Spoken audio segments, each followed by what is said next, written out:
Para kakung sumara putra ingkang dahat kinurmatan, kita lajengaken adicara salajengipun nggih panggih temanten. Pramila adicara badhe kapurwakan.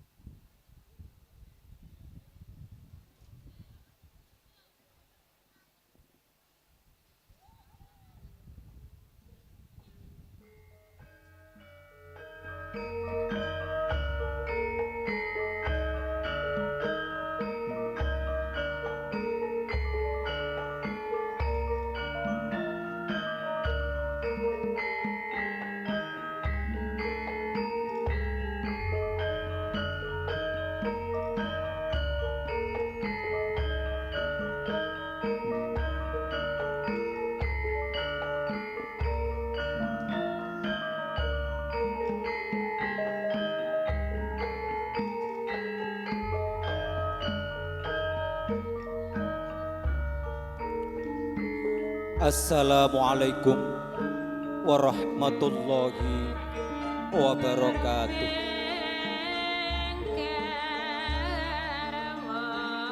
Bismillahirrahmanirrahim. Wa min ayatihi an khalaqalakum min anfusikum azwajan litaskunu ilaiha wa ja'ala bainakum mawaddatan wa rahmah. Inna fi dzalika la ayatil liqaumin yatafakkarun amma ba'du.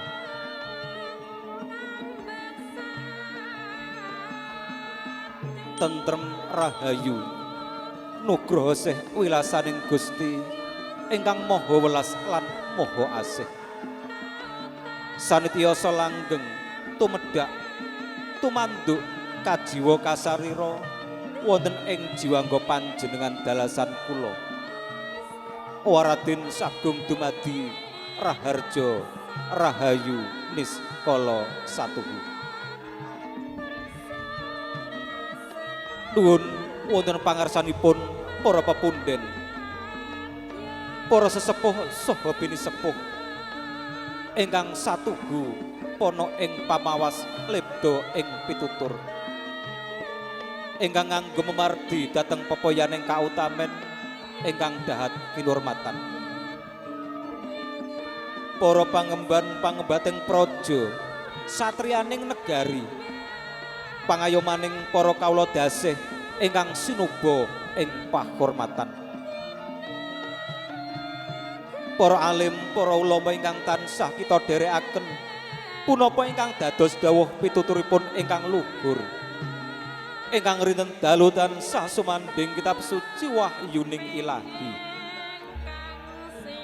minangka panuntun kiblating panembah ingkang satuhu luhuring budi. Keluarga ageng risang pinanganten kakung saha pinanganten putri ingkang tansah kula mulyakaken, saha para traing sutresna budaya diluhung ingkang memardi merdawaning budya luhur sumrambah para kadang reda padya kumaruna ingkang pantes tampi pahormatan. Keparengna kula cumantaka hanungkak krami nilar suba lan sita awit keparengipun ingkang samiya hamangun bebesanan dimen hanglantaraken rantamaning adicara pahargyan penganten pawiwahan ingkang sinebat wali matul urus tumrap kusumaning ayu Sindi Ira Astuti putra putrinipun Bapak Kusmin dalah Ibu Istiqomah ingkang mijil saking Laladan Ujung Watu Donoraja Kabupaten Jepara ingkang sampun dhaup hasilaning akrami kalian Pria Bagus Muhammad Yogi Fernando Atmojo kakungipun Bapak Sumardalah Ibu Nani ingkang mijil saking Laladan Bandungharjo Donoraja Kabupaten Jepara inggih saking kepareng dalem Allah Subhanahu wa taala saha doa kula panjenengan tika dalem Walimatul Urus Gya pagelar wonten ing ari menika Surya kaping 12 April warsa 2020 wonten ing Ujung Watu Ndonaraja Jepara mekaten rantamaning adicara sinedya.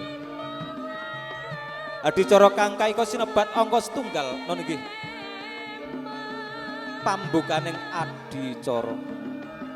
Adicara kang kadhuwi angka kalih upacara panggih temanten kalajengaken krobongan miwah pangabekten.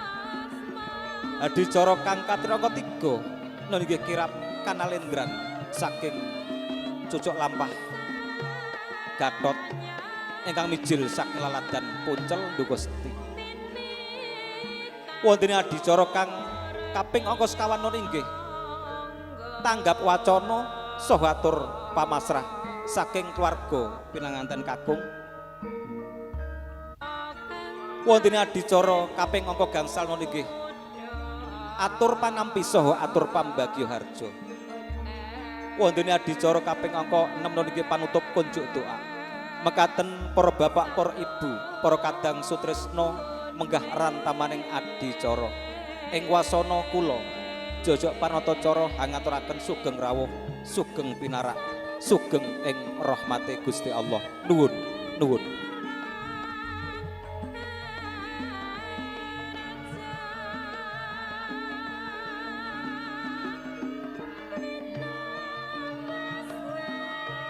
Para kakung sumara putri kang dahat kinurmatan, wahyaning mangsa sampun dungkap titilaksitaning adicara kang kaika sinebat angka setunggal nggih pambukaning adicara. Pramila sumangga adicara Walimatul Urus wonten ing kalodhan punika kita purwakani kanthi waosan suratul Fatihah. Ing pangangkah mugya lulus lir ing sambikala. Alaniyatus sholihah Al-Fatihah.